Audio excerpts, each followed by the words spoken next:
ꯑꯩ ꯑꯦꯛꯖꯥꯝꯁꯦ ꯀꯨꯏꯗꯤ ꯀꯨꯏꯁꯜꯂꯛꯇ꯭ꯔꯦ ꯑꯩ ꯀꯟꯅ ꯄꯥꯗꯕ ꯌꯥꯗ꯭ꯔꯦ ꯅꯍꯥꯟꯗꯒꯤ ꯑꯩꯅ ꯍꯣꯠꯅꯖꯔꯤꯁꯦ ꯀꯩꯝꯇ ꯀꯥꯟꯅꯔꯔꯣꯏꯗ꯭ꯔꯥ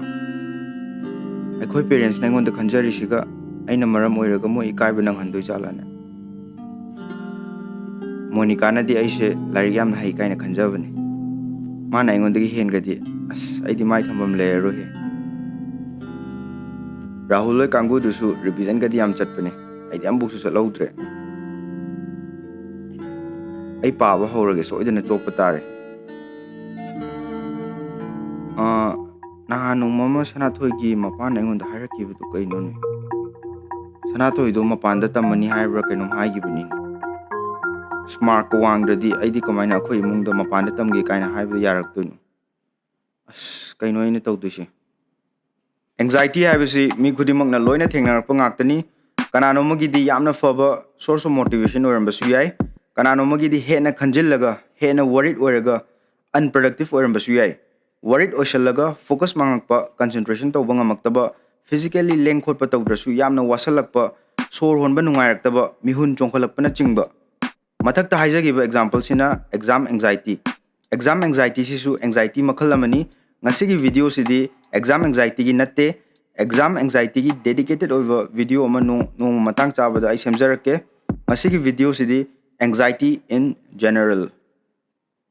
Like any other non-communicable diseases, mental disorders are also real. Mamangi video da ina depressive disorder gi matang da video semjagiba laigre ai mathakta link hapcharamage akhoi society da extreme oirakanda khatang critical oirakanda khatang professionals ki manakta chatleba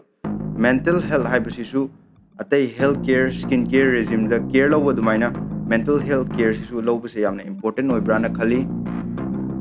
anxiety haibase yamna normal oiba mioibasi khandaba ngamba jiba ama oibanina akhoi gi mangda problem ama situation ama event ama lakpa matamda wakhal khandai pakhatpa fawi worried oi haiba mayam se akhoi gi brain gi makhal ahum thokge manungda leiba mid brain gi temporal lobe sida process tawi sigi process tawriba potse another feedback mechanism amna maming di palarogi am technical orni boring su churni haiba feedback mechanism se sina it's okay calm down everything is under your control haina signal pibu ko as long as this feedback mechanism is working you are good to go feedback mechanism se process tawba ngamaktaba matamda ngasai normal oramba anxiety dusu normal oira aroi limit to hengragadi disorder mayam la ani ba aduna mental disorder mayam gi marakta anxiety disorder habise sisu amani hariba anxiety se kaidagi lakke haragadi mi amaga khenai ko wakhal khanba ngambagi process tawbagi mong se manadabanina person to person khenai manipurari word cham limited oibanina sum chawk haijarake nervousness phobias low self esteem trauma persistent worries anxiety nataba normal anxiety dagi tholakpa disorder khar haijarake kok chikpa ngaksamari naba nakongda ngarang nganga leba wakhal se kainom khange ngamdaba kari khalino dusu khangdaba nakongi mari sida blood pressure na maram oiraga kok ngauge tawba wandage tawba khanau nuaitaba sor fungatpa thabak naba heartbeat hengkatpa mihun chongba puk nuaitaba khong hamdaba sina chingba mayam aina sida panjariba symptoms mayamse threat ama lakpa matamda matha saba ama lakpa matamda symptoms 5 symptoms mukse amutang da laaba ko simultaneously ko amutang da laaba professionals ki manakta chatlaga treatment labiu mayam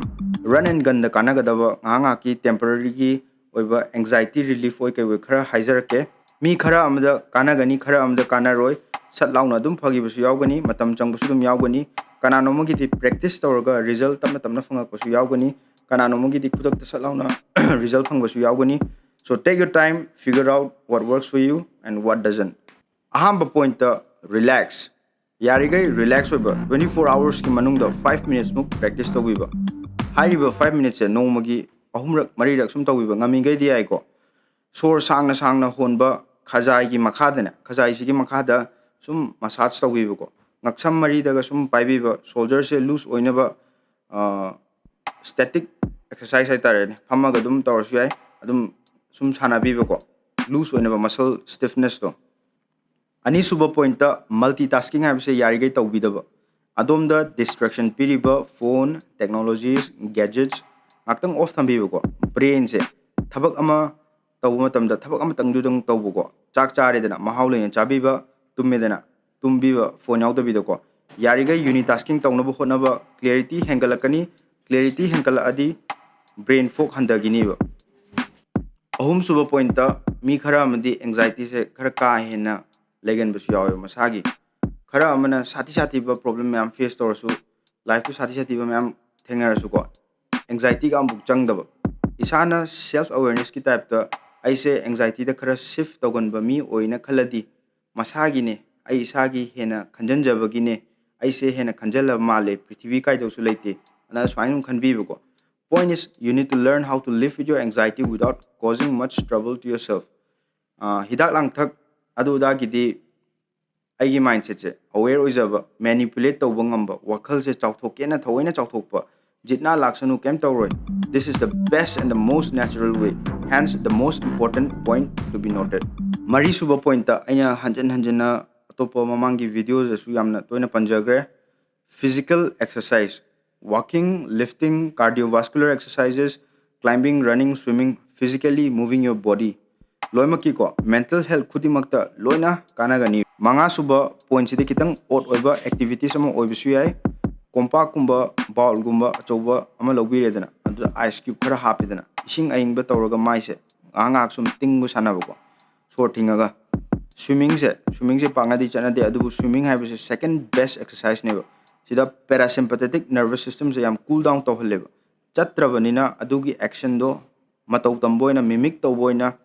mai se sum tingagadi ngasagi parasympathetic nervous system do cool down torabnina ngahak ki ba relief khar phangani ngahak nungai gani ba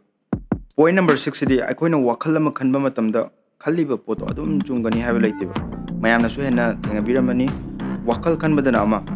action wona torokpadana ama yamna tonganba fak chatpa aduna thoughts haibse khangadabani thoughts haibse satlawn lakpa matamda notes tawbi hogadamni adubu nangi thoughts tuga nangi mind duga battle tawnaragadi stress to henjelakani ba mayamna ga hainaba mai hauring ida gi haiba kai hainaidana english ta hairagana adding fuel to the fire kaina hainabdo aduna kem kanaba poroi ba ko kem kanaba poroi nang henam mathasa galakani ba important oiragana thoughts to not tawsan biro important oidrena sum wakhal amani na sum yam easy oina khandokpiba mayam video se yam saangna sembe adubu like and comment to biram thank you